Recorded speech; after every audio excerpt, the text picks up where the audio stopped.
अगर किसी scalar matrix में सारी एंट्रीज 1 हो जाएं तो वो जो मैट्रिक्स है वो कहलाता है आइडेंटिटी मैट्रिक्स। इसका मतलब ही हुआ कि आइडेंटिटी मैट्रिक्स भी बेसिकली स्केलर होता है, लेकिन हर स्केलर मैट्रिक्स आइडेंटिटी नहीं होता। आइए इसको प्रैक्टिकली समझते हैं।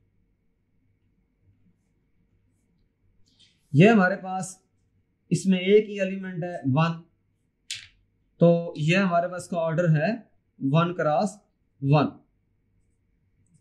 यह है 1 0 0 1, तो इसका ऑर्डर है 2 क्रॉस 2।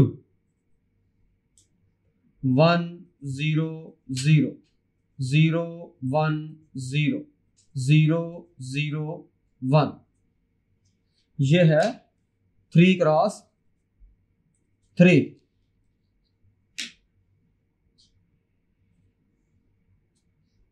1 0 0 0 0 1 0 0 0 0 1 0 0 0 0 1, यह है आइडेंटिटी मैट्रिक्स ऑफ 4 क्रॉस 4।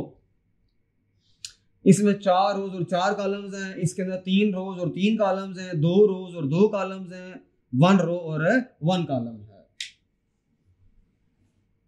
अगर कोई मैट्रिक्स है हमारे पास, कोई और मैट्रिक्स है 1 क्रॉस 1 का, तो उसके लिए आइडेंटिटी ये होगी। अगर कोई मैट्रिक्स है 2 क्रॉस 2 का, तो उसके लिए आइडेंटिटी ये यूज करेंगे। कोई मैट्रिक्स है 3 क्रॉस 3 का, तो उसके लिए ये आइडेंटिटी यूज होगी। कोई मैट्रिक्स है 4 क्रॉस 4 का, तो उसके लिए ये वाला मैट्रिक्स जो है ये एज ए आइडेंटिटी यूज करेंगे। आइडेंटिटी मैट्रिक्स में 1 होता है मेन डायगोनल के अंदर। किसी स्केलर मैट्रिक्स में सारी एंट्रीज जो हैं वो 1 हो जाएं, यूनिट हो जाएं, तो हम कहते हैं आइडेंटिटी मैट्रिक्स। 1 जो होती है इस सेट ऑफ रियल नंबर्स में मल्टीप्लिकेटिव आइडेंटिटी होती है। हर आइडेंटिटी मैट्रिक्स स्केलर मैट्रिक्स है और हर स्केलर मैट्रिक्स डायगोनल मैट्रिक्स है। बट ये जरूरी नहीं है कि हर डायगोनल स्केलर हो और हर स्केलर आइडेंटिटी हो। तो इस लेसन में हमने ये सीखा कि आइडेंटिटी मैट्रिक्स क्या होता है और इसको किस तरह से लिखते हैं।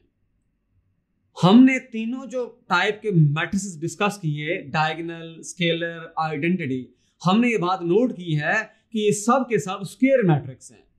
अगर स्क्वायर मैट्रिक्स होगा तभी वो डायगोनल, स्केलर या आइडेंटिटी होगा। रेक्टेंगुलर मैट्रिक्स जो होता है वो कभी भी डायगोनल, स्केलर और आइडेंटिटी नहीं होता। Thank you.